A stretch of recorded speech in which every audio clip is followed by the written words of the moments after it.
Happy New Year, people. I've just been thinking, because again I've been reading my fantastic book, The Ragged Trouser Philanthropists, how long before workhouses and soup kitchens come back? How long before all those ex-servicemen on our streets are being given tickets for soup kitchens? Well, let me just read you the end of The Soldier's Children from The Ragged Trousered Philanthropists. It's about the last page and a half, so it should take me about 8 minutes or so. So settle down and just listen to this account of one of the women receiving a letter and some information from the Assistance Board, as they were called at the time, or more commonly today. Imagine getting the letter from the Department of Work and Pensions, or perhaps your private landlord. On Wednesday, the secretary called at the house, and on Friday Jack received a letter from him to the effect that the case had been duly considered by the committee, who came to the conclusion, as it was a chronic case, they were unable to deal with it, and advised him to apply to the Board of Guardians. This is what Lyndon had hitherto shrunk from doing, but the situation was desperate. They owed 4 weeks' rent, and to crown their misfortune, his eyesight had become so bad that even if there had been any prospect of obtaining work, it would be doubtful if he could have managed to do it. So Lyndon, feeling utterly crushed and degraded, swallowed down all that remained of his pride, and went like a beaten dog to see the relieving officer, who took him before the board, who did not think it a suitable case for out relief, and after some preliminaries it was arranged that Lyndon and his wife were to go into the workhouse, and Mary was to be allowed 3 shillings a week to help support herself and the 2 children. As for Lyndon's sons, the guardians intimated their intention of compelling them to contribute towards the costs of their parents' maintenance. Mary accompanied the old people to the gates of their future dwelling place, and when she returned home she found the letter, addressed to J. Lyndon. It was from the house agent, and contained a notice to leave the house before the end of the ensuing week. Nothing was said about the rent that was due. Perhaps Mr. Sweater thought he had already received nearly £600 in rent, so he could afford to be generous about the 5 weeks that they were still owing. Or perhaps he thought there was no reference, or perhaps he thought there was no possibility of getting the money. However that may have been, there was no reference to it in the letter. It was simply a notice to clear out, addressed to Lyndon, but meant for Mary. It was about 3:30 on the afternoon when she returned to the home and found the letter on the floor in the front passage. She was faint with fatigue and hunger, for she'd been without nothing but a cup of tea and a slice of bread, and her fare had not been much better for many weeks past.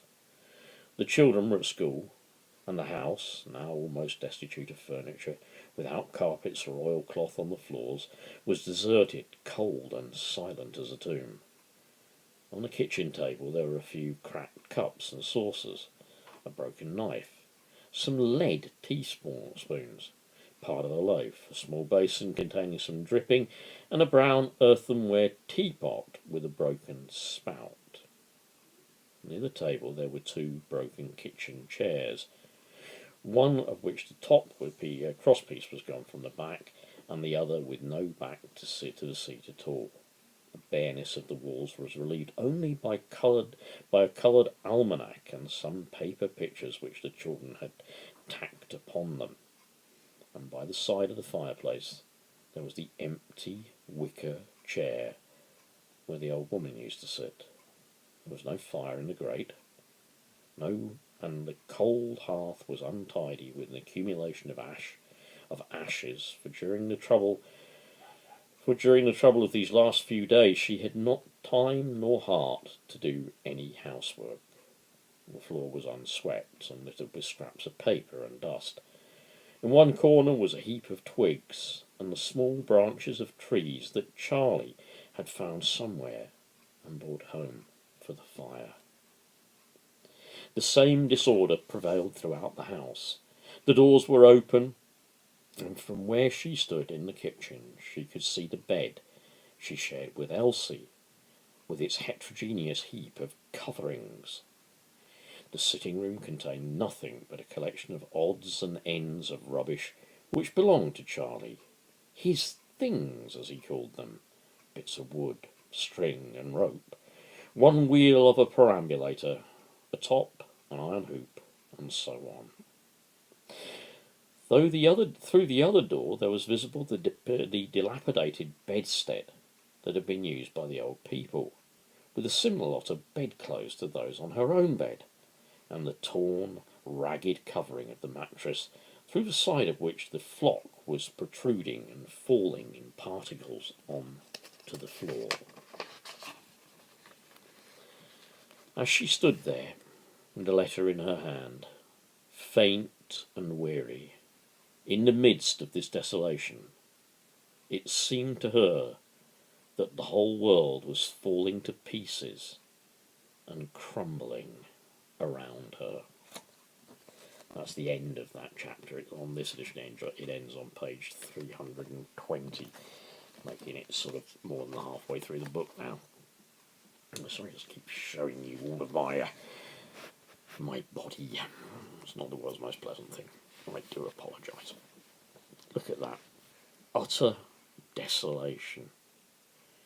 Could you imagine somebody getting the brown envelope from the private landlord or the brown envelope from the DWP, standing there in absolute desolation in an empty house, stripped bare of furniture, no curtains at the windows, pretty certainly no gas, no electricity, no water, the place untidy because somebody, being in such a position, barely able to eat. In fact, she mentions that her diet over the last few weeks had not been particularly good. She calls it her fare, had not been particularly good. Tell me, does that happen today? Well, if you're a Tory, you probably believe it doesn't happen today. I'd be pretty sure if you're a Tory, you'd say, fiction, doesn't happen. If you're a Tory, you'd say they spent all their money and sold all their stuff to buy drugs. If you're a Tory, I'm sure you'd say they're poor because it's their fault. If you're a Tory, I'm sure you'd say they should have saved for the times when there was no employment, even though, like everybody, like many people today, you can only live from day to day. You can't put money aside to save for the worst times because you're still catching up with the last time that you were either unemployed, had no work, or had none of the basic necessities of life. So I think it's hilarious when Tories tell people in that position they should save. I think it's downright insulting. I think it's not only insulting, I think it's like most of that Tory society, most of those people, it's patronising. And they're expressing something that they have absolutely no idea of. Note also in that chapter the workhouse. And notice how they were treated with almost contempt, and also this idea that he was kind of meant to be regretful. He was meant to express some sort of remorse for the poverty that he and his family and the kids had been forced into. They were supposed to be remorseful, they were supposed to be sorry, they were supposed to be forelock tugging sorry. I ask you this in all honesty. As today rail fares go up and more billionaire rail company owners and shareholders get richer, as that happens today, you might see the rail fares going up today. But how long before the reopening of the first workhouse? How long before I'm applying to the Public Assistance Board? How many more people have to starve and die and commit suicide under the Tory government? Only you can make the change.